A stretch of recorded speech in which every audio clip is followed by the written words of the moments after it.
সবার জন্য একই শরীয়ত আল্লাহ তাআলা দান করেছেন। এই জন্য আল্লাহ তাআলা শরীয়তকে অনেক সহজ সহজ সরল শরীয়ত দান করেছেন। ইদি হালাতের যত পরিবর্তন হোক, অবস্থার যত পরিবর্তন হোক, মানুষের জন্য এই শরীয়ত কখনো কঠিন হবে না। বলেন আলহামদুলিল্লাহ।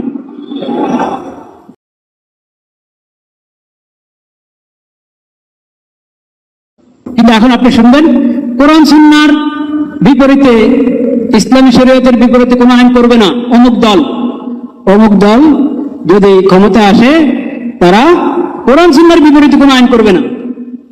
কথা শেষ হলো না অর্ধেক কথা হলো? বলেন স্পষ্ট, এটা কি কথা পুরো হলো না অর্ধেক কথা হলো? অর্ধেক কথা।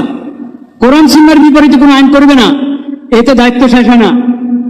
আপনি বলুন, আমরা ক্ষমতা আসলে কোরআন সুন্নাহর বিধানগুলো বাস্তবায়ন করব। আমাদের আইন, আমাদের সংবিধান, আমাদের আদালত কোরআন সুন্নাহর বিধানের অধীনে হবে। যেখানে কোরআন সুন্নাহর বিধান দিয়েছে সেখানে আলহামদুলিল্লাহ আলার রাস ওয়াল আইন, ওখানে আমরা সেটাই বাস্তবায়ন করব। যেখানে কোরআন সুন্নাহ ইসলামী শরীয়ত অপশন রেখেছে, কি রেখেছে? অপশন রেখেছে, মুবাহ, এটা তোমাদের জন্য ওপেন। এখানে তোমরা যোগ উপযোগী, অবস্থা উপযোগী ব্যবস্থা গ্রহণ করতে পারো। এরকম অপশনস অনেক আছে ইসলামী শরীয়তে, যেগুলোকে বলা হয় মুবাহ, যেগুলো কি বলা হয়? মুবাহ। শরীয়ত যেহেতু এটা কিয়ামত পর্যন্তের জন্য শরীয়ত,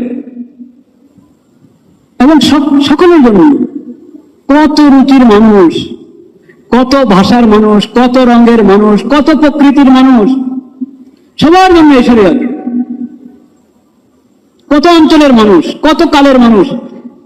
নবী করিম সাল্লাল্লাহু আলাইহি ওয়াসাল্লামের পরে 1450 বছর পার হয়ে গেল, আরো কত বছর বাকি সেটা আল্লাহ জানেন। সবার জন্য একই শরীয়ত আল্লাহ তাআলা দান করেছেন। এই জন্য আল্লাহ তাআলা শরীয়তকে অনেক সহজ সরল শরীয়ত দান করেছেন। ইদি হালাতের যত পরিবর্তন হোক, অবস্থার যত পরিবর্তন হোক, মানুষের জন্য এই শরীয়ত কখনো কঠিন হবে না। বলেন আলহামদুলিল্লাহ।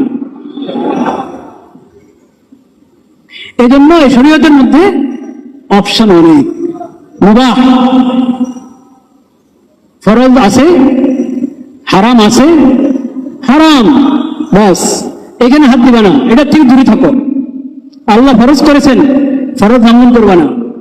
হালাল হারামের এবং ফরজ এর যে সীমা আল্লাহ নির্ধারণ করে দিয়েছেন, ওই সীমা লঙ্ঘন করো না, ওই সীমার ভিতরে থাকো। এর বাইরে তোমাদের জন্য অনেক ছাড় আছে। অনেক কি আছে? ছাড়। ওটাকে বলা হয়েছে মুবাহ, ওটাকে বলা হয়েছে আফ। আল আফু, আইন ফা ওয়াও, আফু মানে হলো ছাড়। শরীয়তের বিধানের মধ্যে শত ছাড়। যেখানে আল্লাহ রাসূল ছাড় দিয়েছেন, আল ইসলামী শরীয়তে ছাড় দেওয়া আছে, সেখানে নিজেদের মন মতে পরামর্শ করে, যেটা যখন যেই এলাকায় যেই জমানায় যেটা উপযুক্ত সেটা করো। ওই ছাড় তো আছে, সেটার জন্য সংসদ, সেটার জন্য কি সংসদ। যেখানে আল্লাহ অপশন রেখে দিয়েছেন, সেখানে আমাদের এই জমানায়, এই আমলে, এই পরিবেশে কোনটা হলে ভালো হয় সেটা আমরা মুশাওয়ারা করে ঠিক করব। এটা হলো সংসদের কাজ। যেখানে আল্লাহ তাআলা বিধান দিয়ে দিয়েছেন, হালাল হারামের ফরজ করে দিয়েছেন, এটা হারাম ঘোষণা করে দিয়েছেন, সেখানে সংসদের কাজ হলো ওটাকে প্রয়োগ করা, বাস্তবায়ন করা। ওটা নিয়ে ফিকির করবে, আচ্ছা আমরা কি করতে পারি দেখি। এরকম যদি চিন্তা করে যে শরীয়তটা বলছে, আমরা আমাদেরটা দেখি, তাহলে কি ওদের ঈমান আছে? কখনো ঈমান নেই। 70-এর যে নির্বাচন, আছেন তো মুরব্বীরা, কাজ থাকবেন না? 70-এর নির্বাচন দেখেছেন? থাকার তো কথা। 70-এর নির্বাচনের কথা মনে আছে? এরকম মানুষ থাকবে না? এই মসজিদে থাকবে কোন গানেতে, কাউ না কাউ আছে। 1970-এর নির্বাচনের যে ইশতেহার, 1970-এর নির্বাচনের যে ইশতেহার, ওই ইশতেহারের মধ্যে লেখা ছিল কিনা কোরআন সুন্নাহ বিরোধী কোনো আইন হবে না? 1970-এর নির্বাচনে ইশতেহারে লেখা ছিল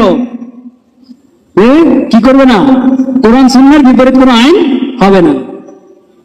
70 নির্বাচন হয়েছে, যৌথ নির্বাচন, পশ্চিম পাকিস্তান পূর্ব পাকিস্তান, কিন্তু সেই নির্বাচনের পরে ইনসাফ করা হয়নি।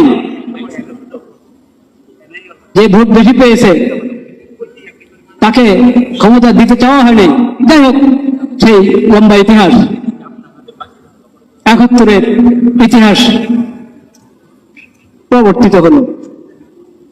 71 থেকে নিয়ে এখন 2025, আমাদের